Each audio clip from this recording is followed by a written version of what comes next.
ইবনুল কাইয়িম রাহিমাহুল্লাহর একটা কোটেশন আছে, একটা উদ্ধৃতি আল ফাওয়ায়েদ থেকে, ওটা আমি বলি, এটা আমার কাছে খুবই ভালো লাগে এবং আমার কাছে মনে হয় আপনাদের কাছেও ভালো লাগবে। উনি বলতেছেন যে পথিক তুমি কোন পথে যাচ্ছ, এটা কোন পথ তুমি জানো, এটা কোন পথ? এটা হলো ওই পথ যে পথে হাঁটতে গিয়ে আদম আলাইহিস সালাম ক্লান্ত হয়ে গেছিলেন। এটা ওই পথ যে পথে হাঁটতে গিয়ে নূহ আলাইহিস সালাম কান্না করে দিয়েছিলেন।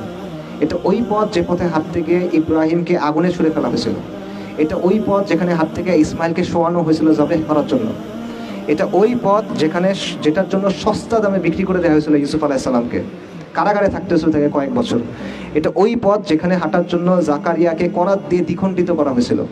এটা ওই পথ যেখানে যাওয়ার জন্য জবেহ করা হয়েছিল সাইয়্যিদিনা ইয়াহইয়াকে। এটা ওই পথ যেখানে আইয়ুব আলাইহিস সালাম রোগে ভুগছিলেন। এটা ওই পথ যেখানে দাউদ আলাইহিস সালাম তার কান্না সব সীমা অতিক্রম করে চলে গেছিল। এটা ওই পথ যেখানে হাত থেকে ঈসা আলাইহিস সালাম নিঃসঙ্গ জীবনযাপন করতে হয়েছে। এবং এটা ওই পথ যেখানের জন্য রাসূলুল্লাহ সাল্লাল্লাহু আলাইহি ওয়াসাল্লামকে অসংখ্য কষ্ট সহ্য করতে হয়েছে। এটা ওই পথ। তো তুমি কোন পথে হাঁটতেছো? তুমি এখনো খেল তামাশার মধ্যে আছো। পথিক তুমি কোন পথে যাচ্ছ?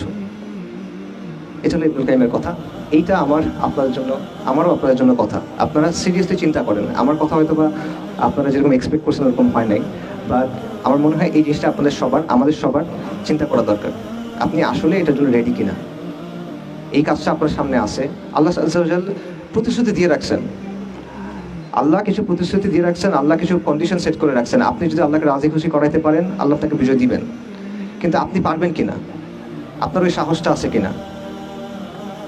আপনি এই কষ্টটা করবেন কিনা? এটা চিন্তা করার দরকার আছে। নাকি এটা আপনি একটা পার্ট টাইম জিনিস হিসেবে করবেন? আসছেন, ঘুরছেন, কথা শুনছি, অটোগ্রাফ নিছি, সেলফি দিছি, বই তুলছি, মানে বই কিনছি, চলে গেছি, ভালো লাগছে, গেছি গা, এরকম কিনা?